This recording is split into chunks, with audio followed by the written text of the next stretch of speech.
Fabrizio Romano ungkapkan fakta mengejutkan calon rekrutan keempat Manchester United. Manchester United baru saja melempar handuk putih dalam perburuan gelandang Carlos Baleba dari Brighton and Hove Albion.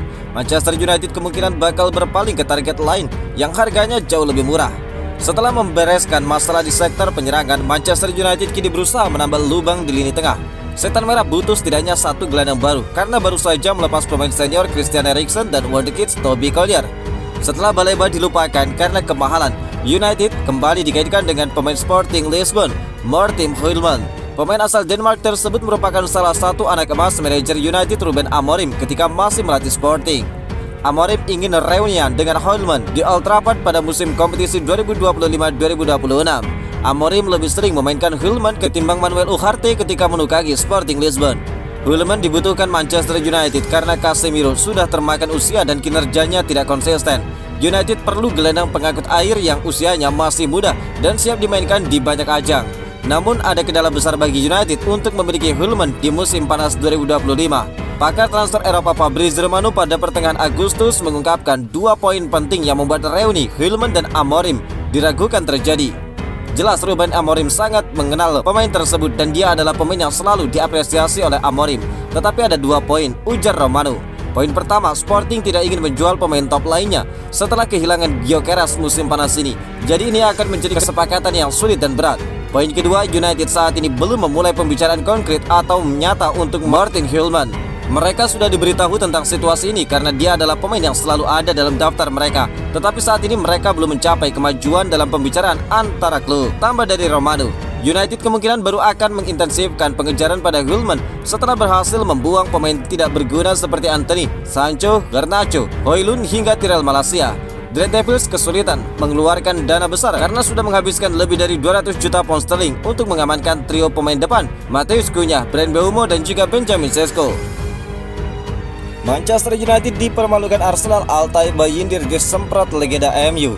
Manchester United gagal memetik poin di laga perdana di Premier League 2025-2026. Menjamu Arsenal di Old Trafford Minggu 17 Agustus, Setan Merah dipaksa menyerah dengan skor tipis 0-1.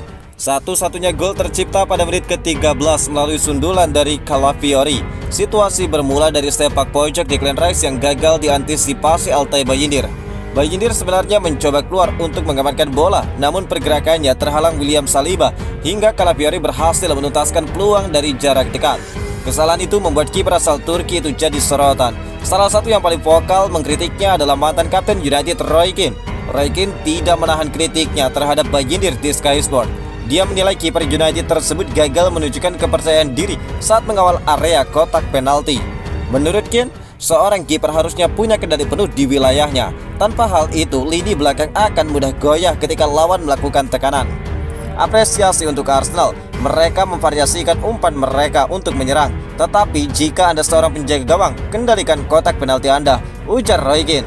Tidak berhenti di situ, Roy Keane juga meminta Bayindir lebih agresif di laga-laga berikutnya. Dia menekankan bahwa kiper harus berani melakukan kontak fisik bila situasi membutuhkannya. Menurut Roy Keane, kelemahan Bayindir terlihat jelas saat menghadapi duel bola mati. Hal ini menjadi faktor penentu yang membuat United harus menelan kekalahan dari Arsenal. Penjaga gawang dan pemain bertahan selalu mengeluh tentang orang-orang yang menghalangi mereka. Anda yang menghalangi mereka, jadilah agresif. Saya sudah sering bilang untuk seorang penjaga gawang datang dengan kekerasan, kendalikan, terlalu mudah, seperti anak sekolah. United lemah dan juga lembek. Tambah dari Roy Keane. Menghilang lawan Arsenal, Nozer Mazraoui segera comeback di tim utama United. Nozer Mazraoui dikabarkan sudah semakin pulih setelah mengalami cedera. Kira-kira kapan bek asal Maroko ini bisa kembali memperkuat United? Seperti yang sudah diketahui, Mazraoui absen dari skuad United. Dia tidak terlihat sama sekali ketika Setan Merah menghadapi Arsenal kemarin malam. Pemain belakang itu memang mengalami cedera saat menjalani tur pramusim Manchester United di Amerika Serikat.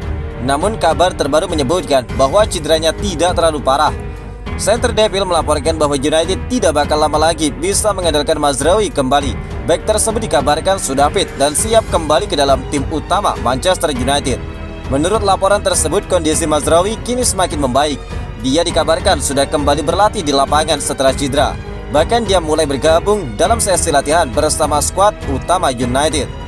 Jika tidak ada hambatan dalam proses pemulihannya, Mazraoui diprediksi tidak bakal lama lagi kembali memperkuat United.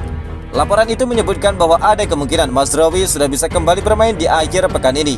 United bakal menghadapi Fulham dalam lanjutan Liga Premier. Mazraoui dikabarkan bisa masuk sebagai pemain pengganti dalam laga tersebut. Namun laporan tersebut juga menyatakan bahwa kemungkinan besar bek kanan ini bakal benar-benar bisa comeback pekan depan saat United bertanding melawan Grimsby Town di ajang Carabao Cup.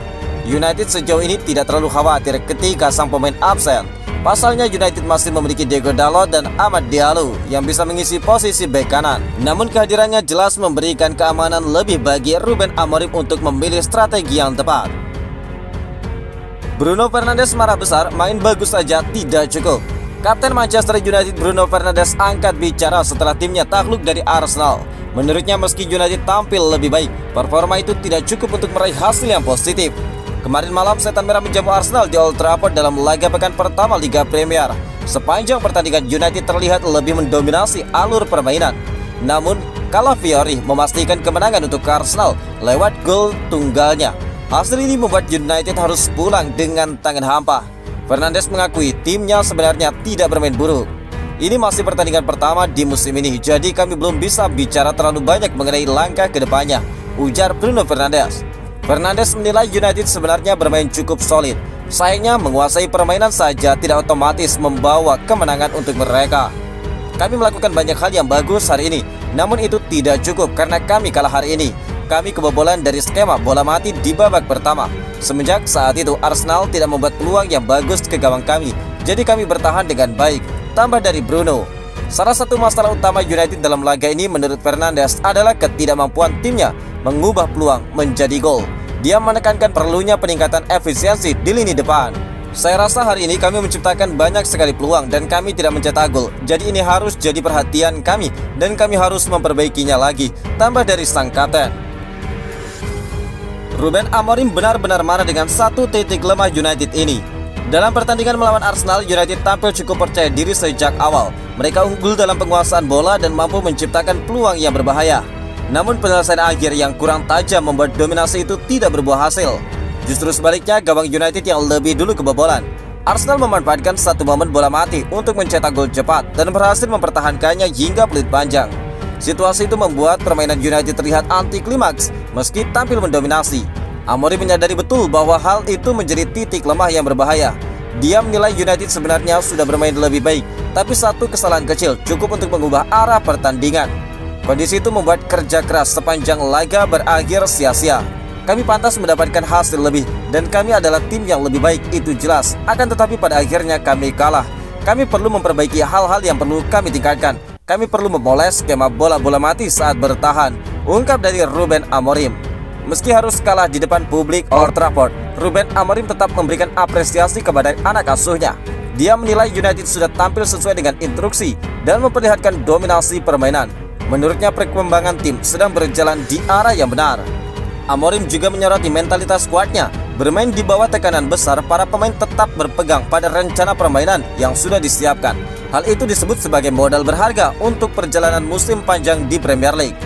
Kami melakukan banyak hal dengan benar. Ada banyak hal yang perlu kami perbaiki tanpa melihat videonya. Saya sangat bangga dengan para pemain saya. Kami tetap berpegang pada rencana bahkan ketika stadion terasa menegangkan. Kami terus bermain seperti biasa dan itu akan membantu kami di masa depan, tutup Amorim.